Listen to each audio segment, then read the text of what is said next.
Can I react to that? Cause it's like killing and stuff, bro. You trying to get me packed up already? This looks like when like you had ant farms in school, and and you will see them take food. Like you give them food and see them take the food down, bro. Like this is what that looks like to me, bro.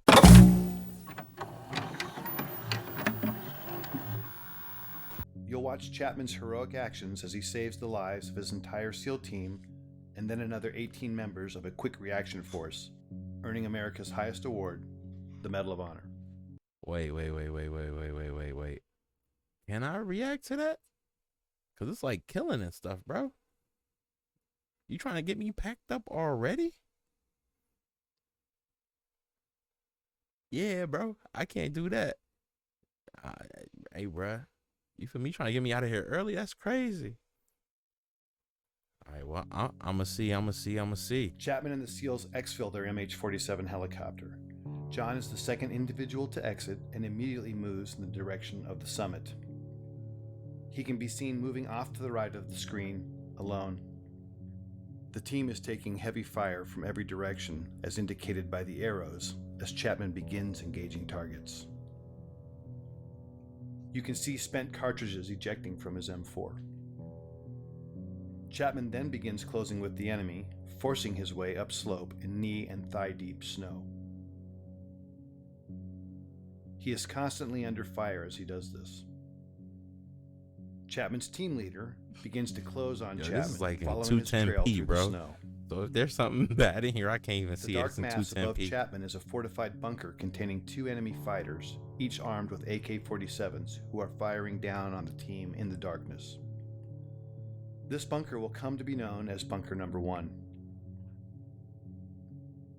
To the left of the tree and Bunker 1 is another gray mass. This is a rock outcropping that came to be called the Boulder. Between Bunker 1 and this boulder can be seen the body of slain SEAL Neil Roberts, the man Chapman and the others are attempting to recover.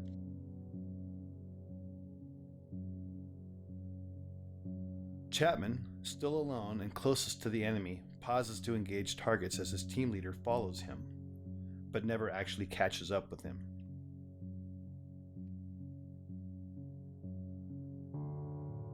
Chapman, on his own, now makes the decision to charge directly into the enemy bunker, despite withering. Yo, fam. This looks like I don't know. Fam. This looks like when like you had ant farms in school, and you will see them take food. Like you give them food and see them take the food down, bro. Like this is what that looks like to me, bro. Like this is in 210p, bro, and it says HD. Let me see what this says. 1080p, bro. This looks ass, but you feel me? All right, but I'm gonna keep going. I don't want to drag it, but bruh, this is rough. Point blank fire. Chapman, now literally on top of the enemy, engages the 2 combatants and kills them, saving the lives of the remaining SEALs. He does this from a distance of no more than 10 feet. These actions by themselves earned him his first Medal of Honor. He then climbs into and takes control of the bunker. Having cleared the immediate threat, Chapman is then joined by his team leader in Bunker 1. You can then see Chapman and his team leader engaging the next bunker, known as Bunker 2, which is situated to the left edge of the screen. This bunker, manned by a handful of Chechen and Uzbek fighters, also contains a heavy PKM machine gun, hand grenades, and rocket-propelled grenades. John Chapman is shot twice at this time in the torso and collapses, incapacitated.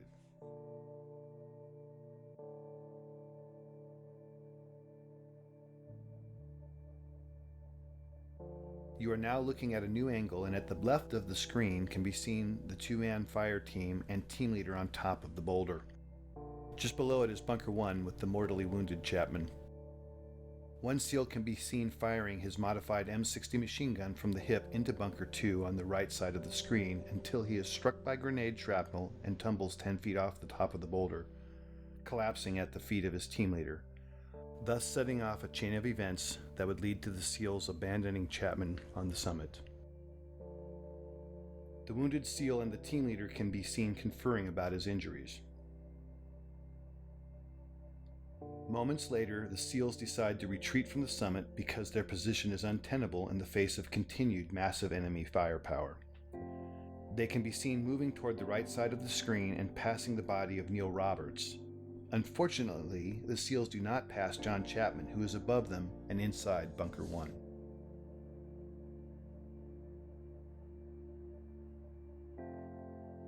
This angle shows 3 SEALs in a triangle. The larger black heat signature is a smoke grenade. Just to its left is a donkey and dead Al-Qaeda fighter killed by Chapman. The steepness of the mountain can be seen as the SEALs begin to slide down the near sheer face.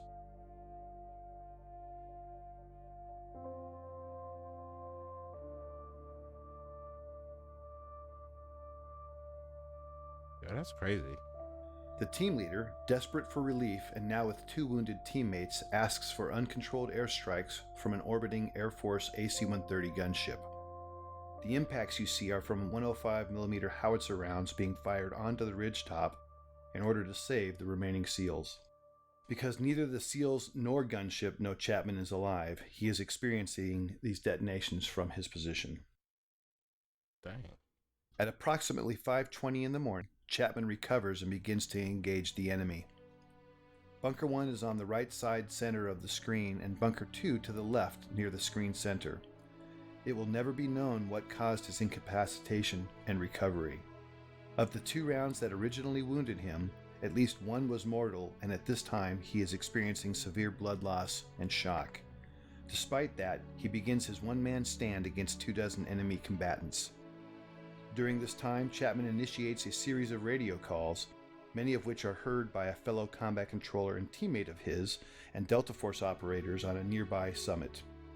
Despite this combat controller's replies, Chapman never acknowledges whether because of damage to his equipment or himself will never be known. This new angle and footage shows Chapman at the top, identified by the green dot under the tree at Bunker 1. The lower center of the screen shows the first enemy fighter who is about to charge Chapman in the hopes of killing the American. The timestamp at the bottom shows it is now 6:05 in the morning and fully light. He's been fighting alone now for 40 plus minutes and has received more gunshot and shrapnel wounds as a result of the fierce combat. This scene shows the second of several enemy charges.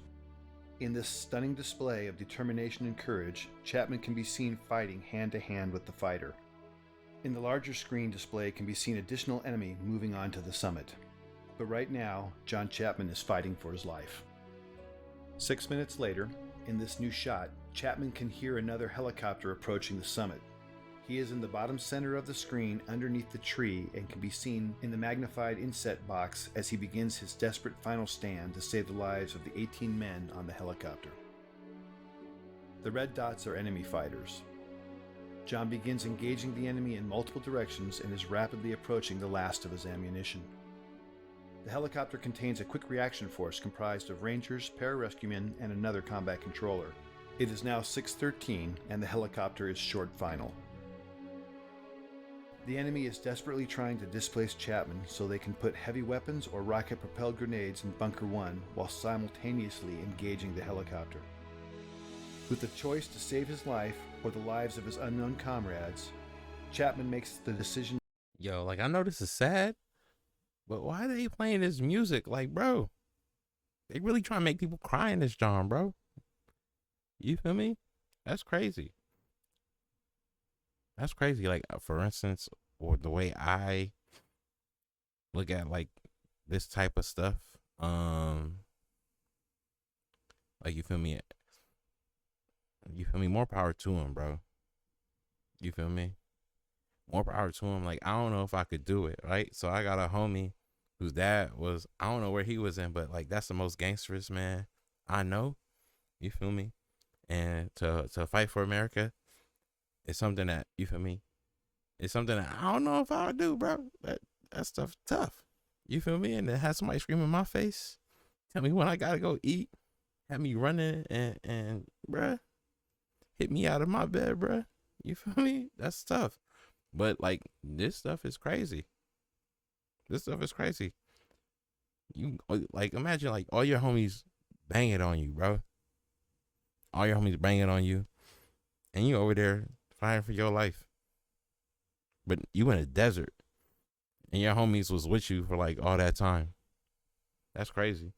I'm gonna finish watching this though, but that's crazy. To climb out of the bunker and begin firing in multiple directions, as can be seen in the inset. Suffering from as many as a dozen wounds, Chapman is in fact already in the process of dying. As he fights, the helicopter is struck by a rocket-propelled grenade and makes a remarkable controlled crash just below Chapman and the summit. Chapman, now off-screen, continues to cover his comrades as they pour out of the stricken helicopter. Some of them are fatally shot as they exit. These images, with Chapman fighting the enemy at close quarter, are the last to show him alive and in this heroic act, thus qualifying for his second Medal of Honor. Ultimately, Chapman would expend all but the last few rounds of his ammunition, until, finally, after 16 bullet and shrapnel wounds, Chapman succumbs when he is shot through the heart. We will never know his final thoughts or words, but what we do know is his decisions and actions single-handedly saved the lives of 23 comrades. For more information about John Chapman, Bro, that's crazy. You feel me? I thought homie was gonna survive, bro. Why don't give him a Medal of Honor, bro? Like, why people gotta die? You feel me? To get like an accolade. Like, I never understood that. Like, a lot of artists, you feel me? They die broke. You feel me? But their art is like revered in like millions of dollars now. But you feel me? They couldn't get 59 cents for a cheeseburger on Wednesdays. Like, that's messed up. That's messed up. You feel me? I understand he fought for the country, but like, you feel me? They could have gave him, like, they knew homie had the heart. They knew homie had the heart. That's crazy though. That's crazy. Yeah, that's crazy though. Yeah. Okay. I'm dipping, not slipping, don't fucking test me, nigga.